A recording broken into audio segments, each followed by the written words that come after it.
So the first stuff video is about fear. And some people argue that fear, in its various forms, is the basis of a lot of our problems. A lot of the distractions, a lot of the, what some people call their demons, it boils down to fear in one form or another. Fear of dying, fear of a loved one dying, fear of going outside and meeting people, fear of being inside too much and becoming lonely. We have fears of snakes and spiders, fears of flying, fears of driving a car, and all of these fears arise at various times. Sometimes they arise during meditation, sometimes not, sometimes just during the day. Sometimes, and this is the worst kind of fear, sometimes that fear is an unconscious fear. It's a fear that is so ingrained in your system that you don't even realize that that fear is controlling your life and making you do things that you don't want to do, you would prefer not to do. So as with all emotions and feelings that arise either in meditation or outside of meditation, there are two things that we need to do. The first is to accept that they're there and to acknowledge them. Not to judge ourselves that, oh my God, I'm a fearful person. Don't judge yourself by your emotions and by your feelings. They are just emotions. They are just feelings. The first tool that we're going to use is the tool that we've used all through our series of meditations, and that's mindfully meditating on the breath. Just remember the tip of the nose. I'm breathing in.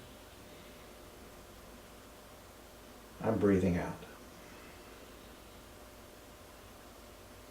So when fear arises, your first defense is to go to the breath.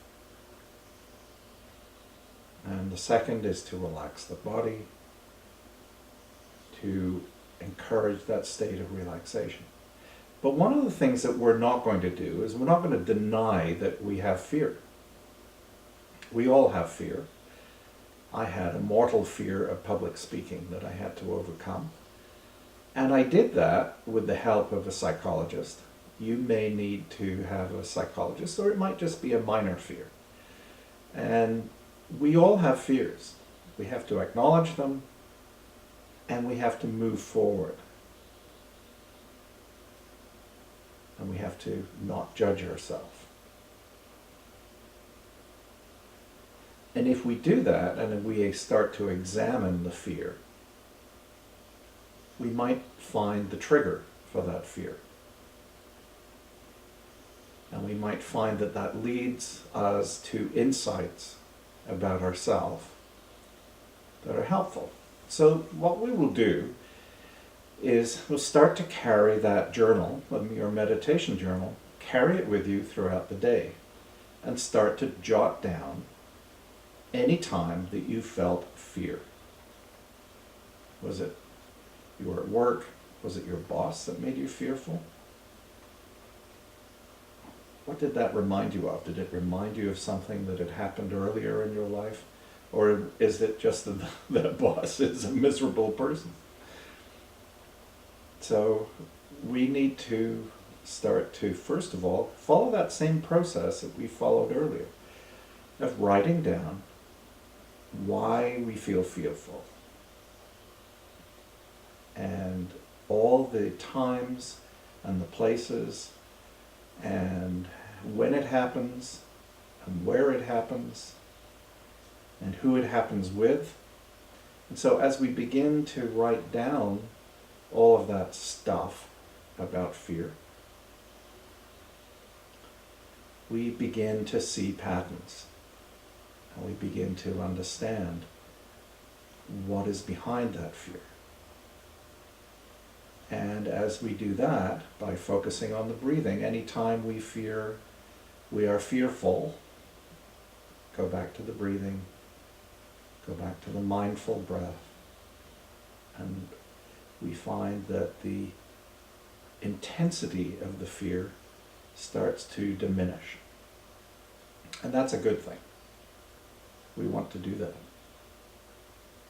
Eventually, some of those fears may go away. Some fears are good.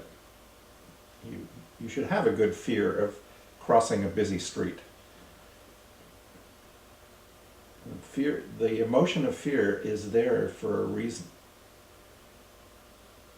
It probably evolved by cavemen being fearful of dinosaurs or snakes or spiders or whatever that was going to perhaps kill or maim them.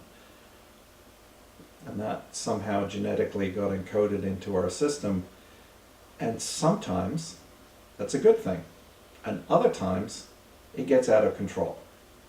And so what we're trying to deal with here, when we deal with stuff, we're dealing with the stuff where it's a little out of control. It doesn't really make sense to have that mortal, intense fear of something that really isn't.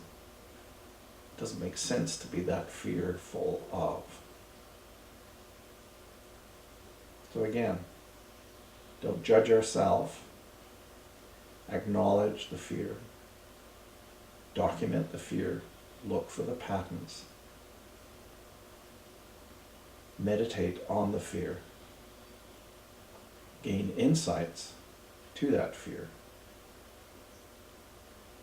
And anytime fear arises, even during the day, you can go back to mindfulness of the breath.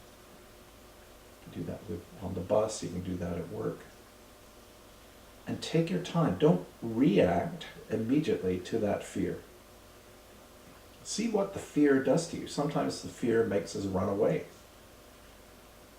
It goes back to the old fight or flight mechanism in our brain. So we have to begin to understand what our reaction is when we're fearful of something. And so we can see whether it's an overreaction or not. And we can begin to understand, and through understanding and insight and breath control and right speech and looking at right actions, we can begin to deal with the fear.